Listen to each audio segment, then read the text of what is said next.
My beautiful friends, and welcome back to Mercury Travel, where I share the beauty of travel with you. And in this video, I want to talk to you about my experience being Black in Spain. I get asked this question plenty enough, especially by other Black women or other Black travelers who are curious about, is this a safe space? Is there drama around being Black coming to a different country? So I thought, what a great video to make and share my personal experience. If we haven't met before, I am Stormy, and I'm absolutely a nomad. I love to travel, but I moved to Spain with my entire family of 4 and a really big dog from the United States as a digital nomad, and I live here in Spain, and it's absolutely glorious.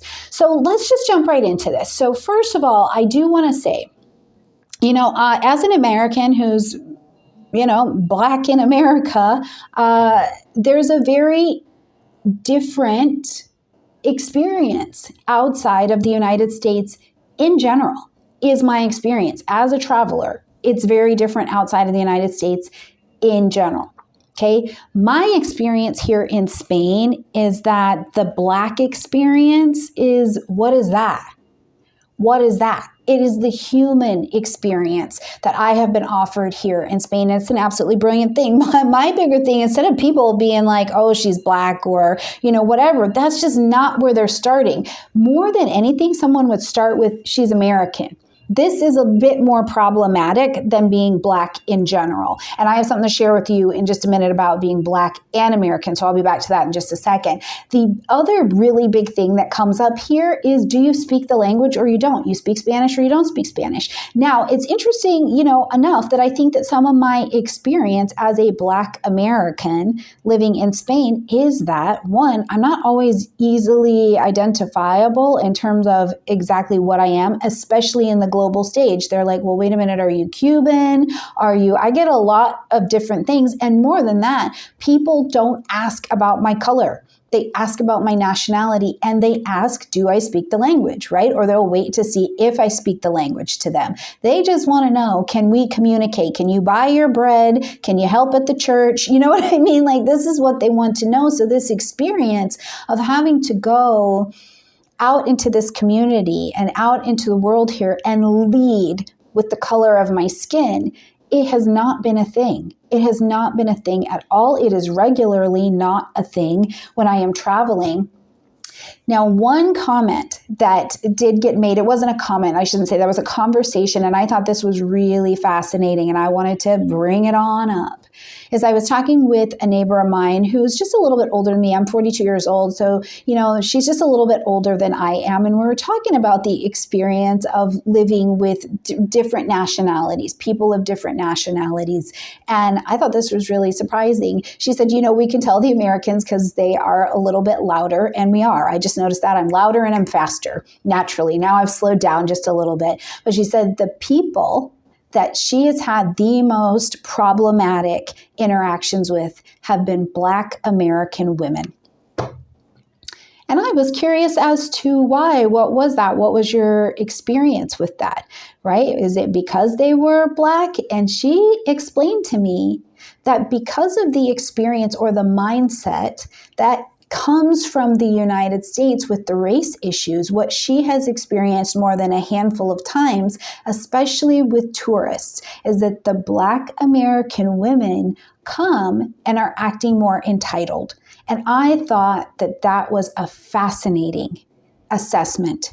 And I thought, okay, well, maybe this is just her. Maybe this is just her own opinion. And it was her experience to share with me. So I asked y'all, I asked for some examples. And she said, she's sharing with me that they're just out and about, they're shopping, these kinds of things. And the defensiveness of these women that she was experiencing, and very much so like, well, you should be getting that for me, the entitlement piece.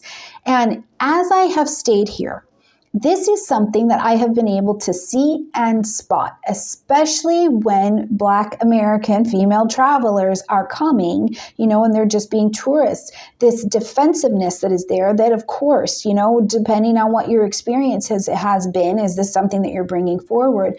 but the mentality also of you should be doing this for me. I'm a queen. This kind of energy coming back. And I've seen it more than a handful of times now. So it was a bit, eye-catching that was something that was maybe even going on.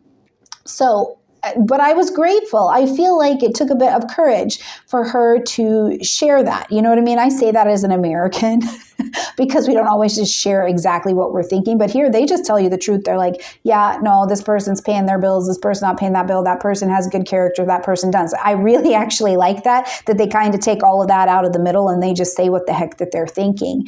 So that said, that has been something that has given me pause to look around at how I do show up in the world. And am I bringing an experience that was almost cultivated in me, in myself, in the culture of the United States, into these other countries, certainly here into Spain, where I'm feeling some kind of entitlement as I am floating above the culture, right? Like I'm the American hero here to add money into your economy. Am I carrying this kind of superiority or inferiority, depending on where it's coming from, into the spaces that I'm going into here in Spain, as opposed to having this genuine integration into the space and into the culture? So it is something that, if you're a Black female traveler, this may be something to consider as we're coming into these spaces. Let me speak for me. As I'm coming into this space, am I coming to be a part of the world and a part of the community? Or am I coming, because here's a thing to acknowledge. Depending on the amount of money you make, depending on your circumstances, if you come to a place where things cost less, you might instantly be changing your financial and economic status, right? You might have been scraping for them pennies, coming in a little bit poor, lower middle class in the United States, and then you come here and you move into a position of more affluence, just depending on the amount of money that you're making or you're bringing in here, right? And so are you coming with that as it's like, okay, well, I'm coming, I'm bringing money, I'm part of the affluent now, and it's not a genuine integration into the community? Or is this space in your experience where you're coming to actually be a part of a culture, join their community? Because what's not happening is that as we come to Spain, right? I was not coming to Spanish America. I'm coming to Spain. They are their own culture. They have their own customs. They have their own way of life. They have their own things that are considered socially acceptable, right? They have a whole life going on here that doesn't care too much about what the United States is doing. The United States makes up 4% of the world, right? There's a whole bunch going on out here separate from the United States. And most of us are not prepared, even linguistically, to come out and participate what's going on in the global stage. So as we're thinking about this topic of what has my experience been being Black in Spain, is that I'm Black and I'm in Spain, but it has not been the thing that has led the way for me in a ton of interactions. And I am not a digital nomad that just lives in my house. I am out. I am about. I have volunteer commitments. I also speak the language, right? I'm making friends here. And this has simply not been my experience. Now, what has been my experience? I have two stories to share with you. First of all, my first experience has been the women here, especially where I live in southern Spain, and they have really maintained their culture so brilliantly. And one of the most beautiful things about the culture here is that, like, you're not just going to go outside, right? Like, you're not just going to go out, put on your sweatpants and be moving about. Like, that is not it. These people, not just the women, but these people, they get dressed, right? Like the hair, the nails, it's done. They're dressed because you're going out in public. You're going to present yourself, and to be of this culture and to be in this region, this is something that they hold really highly, which I love. I mean, despite the fact that I just came from the gym, right? But they do that, and I love that. So that's one of the things that I have learned here, is that people are more or less responsive to me based on what I'm wearing. And it's not about if I'm wearing a really fine, expensive outfit or garment or something like that. That is not it.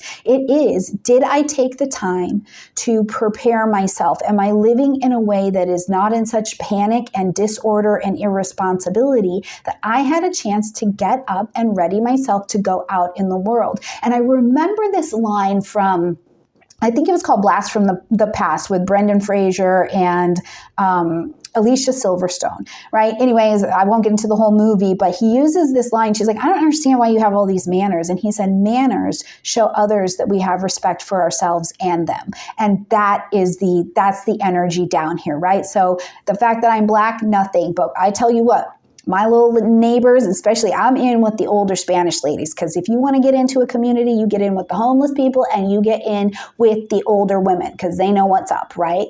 So I'm in with the older Spanish ladies, and I tell you what, they just love a good outfit. They will stop me and engage me and check on me and make sure that I have enough food and I'm doing all right and talk to me about my outfit. So that is a place of, like, there's definitely some engagement happening there. Now, the other thing is, as an American, even slowed down. When I got here, I had this idea of just working. You're just always working. You're kind of always on. And it's something that I think is unconscious, right? I know it is, because I would even be walking quickly and they're like, you gotta slow down, right? But I went to this cafe.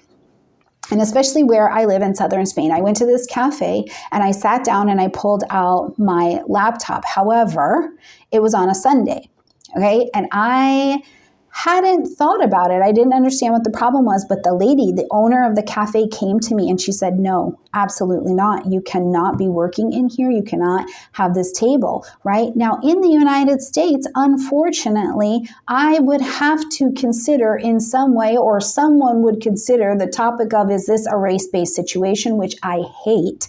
I hate going down that route, right?